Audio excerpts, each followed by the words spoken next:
Aleluia, glória a Deus. Cumprimento o povo de Deus na paz do Senhor. Amém. Quando estão felizes com Jesus, dêem glória a Deus. Glória a Deus. Primeiramente, agradeço a Deus por essa rica oportunidade de conhecer mais um ministério, onde eu vejo que o Espírito Santo de Deus trata aqui neste lugar. Amém. Glória a Deus. Porque Abacuque, quando estava orando, ele disse: Senhor, aviva a tua obra no meio do teu povo e notifica no meio dos anos. A palavra avivamento significa ter alegria na presença do Senhor. Então, nessa noite, nós vemos que ainda que o frio está aí fora, mas nós podemos sentir grandemente a presença do Espírito Santo. Aleluia. E eu também pude perceber que é um povo que gosta da palavra de Deus. Quem é que gosta da palavra de Deus? Glória a Deus. Posso pregar a palavra de Deus? Amém. Aleluia. Estava eu trazendo dentro de mim o Espírito do Senhor e falei: Senhor, que palavra que eu vou trazer no dia de quarta-feira, culto de libertação. Entrava em um texto, Deus não dava inspiração. Entrava em outro texto, Deus não dava inspiração. Entrava em outro texto, Deus não dava inspiração. Aí eu estava ali conversando com a minha filha, ali de um ano, conversando com ela. Aí Deus falou, trouxe na minha mente a vida de um leproso. Aí eu falei: meu Deus do céu, aqui está a tua palavra, falando de libertação, culto de libertação, Senhor falando de leproso, e Deus acabou de confirmar pela vida do evangelista quando trouxe a palavra inicial sobre o leproso. Nesta noite eu quero intitular essa mensagem: A humilhação de um leproso. Aleluia. A humilhação de um Aleluia. leproso. Os irmãos vêm abrir as vossas Bíblias no livro de Lucas, capítulo 17 e versículo 11. Aleluia, glória a Deus, Deus amado, Deus altíssimo, Deus fiel e Deus verdadeiro. Livro de Lucas, capítulo 17, versículo 11, diz assim a palavra do Senhor: E aconteceu que, indo ele a Jerusalém, passou pelo meio de Samaria e da Galileia, e entrando numa certa aldeia, saíram-lhe ao encontro 10 homens leprosos, os quais pararam de longe, levantaram a voz e disse: Jesus, mestre, tem misericórdia de nós. E ele vendo-os disse-lhes: Ide e mostrai vós ao sacerdote. E aconteceu que, indo eles, ficaram limpos. E um deles, vendo que estava sã, voltou glorificando a Deus em alta voz, e caiu aos pés com o rosto em terra, dando-lhe graça. E este era samaritano. E respondendo, Jesus disse: Não foram 10 limpos? E onde estão os 9? Não houve quem voltasse para dar glória a Deus, senão a este estrangeiro. E disse: Levanta-te e vai, a tua fé te salvou. O irmão pode se assentar glorificando o nome do Senhor. Aleluia, glória a Deus. Quando eu estava lendo esse texto, irmão, quando eu estava lendo ali a vida de 10 leprosos, aqueles homens missionários que passavam na tua vida uma prova tremenda. Se a gente lê somente esse texto, a gente não tira muito o conteúdo. Mas se a gente navegar dentro da Bíblia Sagrada, se a gente analisar a palavra de Deus, 66 livros, você vai ver que quando Moisés ali vem dizendo a respeito da lei sobre aqueles homens leprosos, segundo a Bíblia diz que quando um homem tinha lepra, ferida em teu corpo, esse homem já não podia viver dentro da sociedade, esse homem já não podia ter a sua vida social normal com as demais pessoas, esse homem não podia andar junto com as demais pessoas. Quando um homem era leproso, ele tinha que simplesmente sair da tua casa. Quando um homem era leproso, ele tinha que largar a tua esposa. Quando um homem era leproso, ele tinha que largar a tua mãe, o teu pai, a tua família. Ele não podia mais estar no teu habitat natural.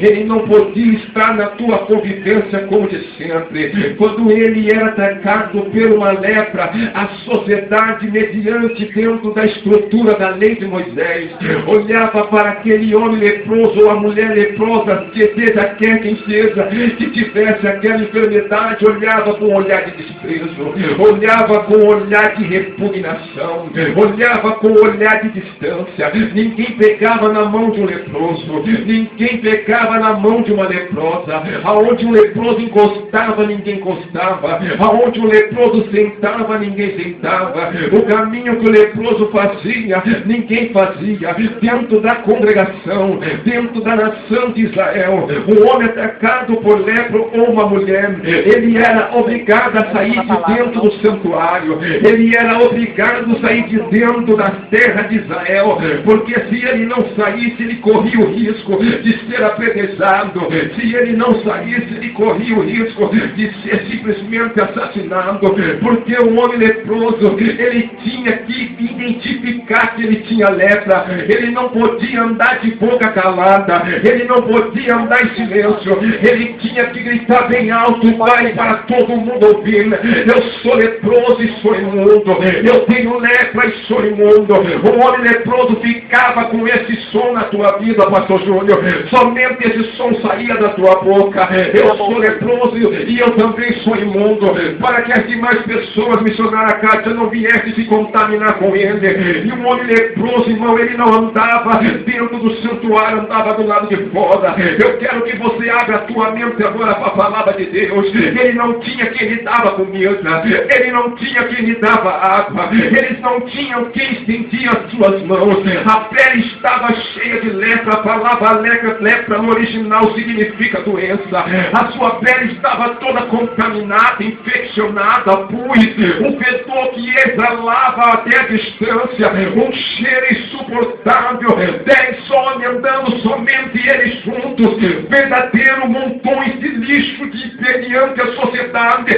Era aquele leproso e só ficava somente com esse canto: que eu sou leproso, eu tenho lepra. Eles não tinham mais nada a fazer, eles não tinham mais nada a fazer. Afinal de contas, eles são leprosos, afinal de contas, eles têm uma doença em tua pele, aonde a lei de Israel condena, aonde a estrutura espiritual condena aqueles homens. Eles vivem a sua vida assim. A casa do leproso, ela era investigada, a casa do leproso, ela era fiscalizada. Quando eu falo de lepra, quando eu venho entender, quando eu venho me pôr no lugar daqueles homens, eu me lembro da irmã de Moisés, por nome de Miriam. Segundo a Bíblia diz que um dia Arão e Miriam se levantou contra Moisés, dizendo que Deus só falava com Moisés e não falava com ele. E a Bíblia diz, pastor Júnior, que Moisés ficou calado. Moisés era o homem mais manso da terra, mas Deus aliviou o levante de Miriam e Arão contra a vida de Moisés, missionária Cátia. E a Bíblia diz que Deus se apresentou e falou: Moisés, diga para Miriam e Arão ir diante da tenda da congregação. E Deus se apresentou diante de Miriam e Arão, e Deus disse: Miriam e Arão, se há profeta no vosso meio, esse profeta eu me manifesto em revelações de línguas e visões, mas com Moisés é diferente. Eu falo cara a cara, eu falo boca a boca. Moisés é fiel em toda a minha casa. E pode não temer e levantar a sua voz, pode não temer e levantar as suas palavras contra o meu servo Moisés. E a Bíblia diz que Miriam é atacada de lepra, e Miriam, por ser atacada de lepra, ela teve que sair diante do santuário, ela teve que sair diante da tenda da congregação. E a Bíblia diz que ela agora está sofrendo, ela agora está sozinha, ela não tem mais a companhia de Moisés, ela não tem mais a companhia de Arão. O que é que sobrou para Miriam? A solidão. O que é que sobrou para Miriam? O abandono. O que é que sobrou para Miriam? O desprezo. E Moisés é o sofrimento da tua irmã, Moisés é a aflição da tua irmã. É verdade que ela falou contra Moisés, é verdade que ela se levantou contra Moisés, mas Moisés tem um coração bom. Moisés vai até Deus e pede permissão para orar por Miriam. Miriam está sozinha lá longe, distante, o povo aqui, Miriam sozinha. E a Bíblia diz, missionária Cátia, que Moisés vai até Miriam. Moisés começa a orar, Moisés começa a interceder, Moisés começa a clamar a Deus, porque a tua irmã está sofrendo. Quem tem lepra precisa de oração, quem tem lepra precisa de ajuda, quem tem lepra precisa que alguém venha estender as mãos, quem tem lepra precisa que alguém venha o tirar do poço, quem tem lepra precisa que o povo venha orar. Lepra na Bíblia Quantas pessoas não conseguiram largar a bebida, é uma lepra. Quantas pessoas não conseguiram largar o cigarro, é uma lepra. Quantas pessoas não conseguiram se libertar, é uma lepra. E os sacerdotes da casa de Deus, os obreiros da casa do Senhor, tem que dobrar o joelho e orar, porque quem está com lepra precisa de ajuda. Mas a coisa dentro da igreja mudou, a coisa dentro da igreja está diferente. Quando alguém está com lepra, o povo está fazendo como a nação de Israel, está se distanciando, deixando a pessoa ser consumida sozinha. Isso não é atitude de homem e mulher de Deus. A atitude de homem